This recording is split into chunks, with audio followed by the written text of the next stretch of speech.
Mummy. Hello બેટા, કેમ છો? બધા મજામાં? જય શ્રી કૃષ્ણ, જય માતાજી. સ્વાગત છે તમારા અમારા મિની બ્લોગમાં. મમ્મી આજે શું બનાવો છો? આજે બનાવવાનું છે ભરેલા રીંગણાનું શાક,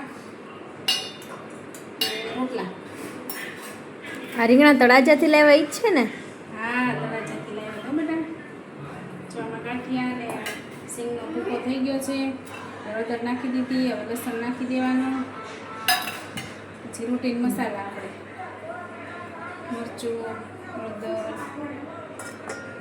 ધાણા જીરું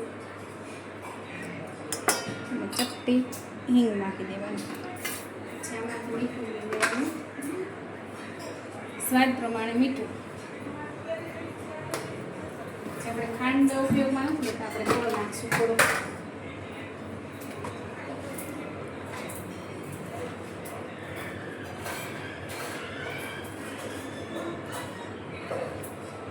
તેલ લઈ લેવાનું.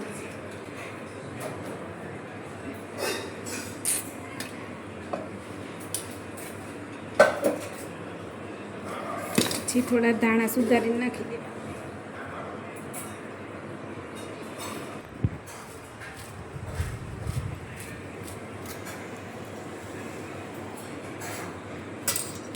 મિક્સ કરી દેવાનું.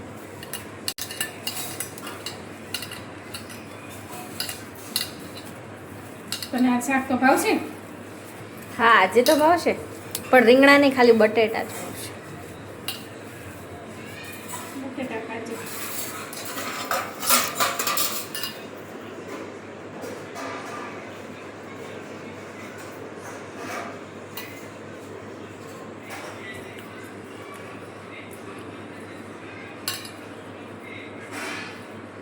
આવી રીતે ભરવાના એમ ને?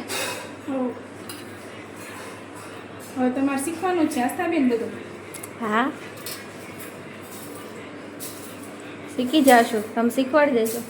શીખો, ધ્યાન આપો એટલે આવડી જ જાય.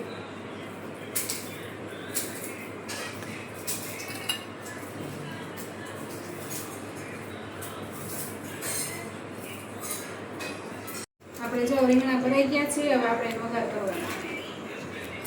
તેલ મૂકી દઈશું. ભરેલા રીંગણા હોય એટલે એમાં તેલ થોડું વધારે હોય.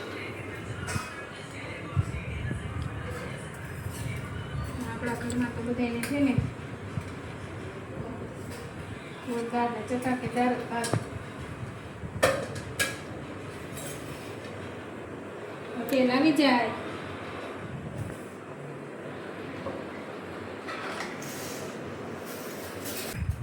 જો આપણે રાઈ જીરું નાખી દેવાનું.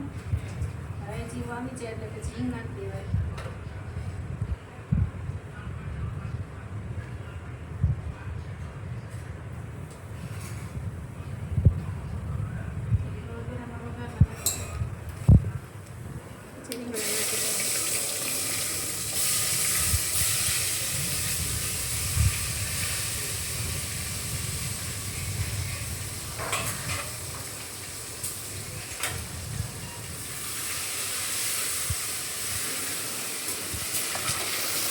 તેલમાં થોડીક વાર ચડવા દેવાનું.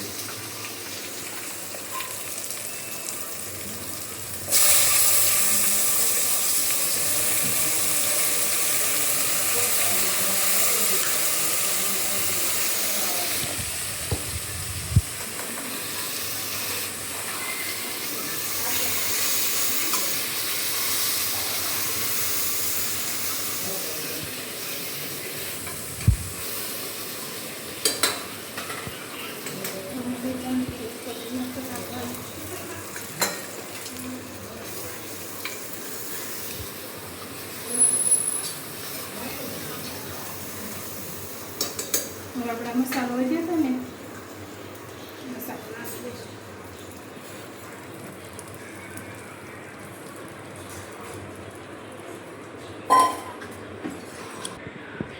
આપણે 2 ગ્લાસ પાણી નાખી દઈએ.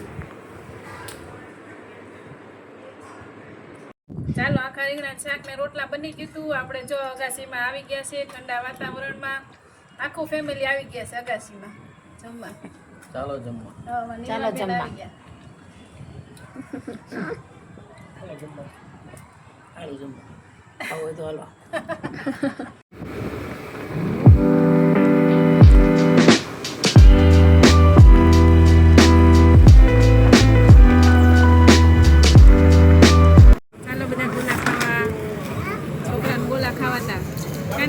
કોલા ખાવા આવ્યા. કોને ખાવા હતા કોલા? ભાવ્યા તમને? એ તો બધું ભોળાનું. જો કહું ને જો ભલે. સત્યનાશ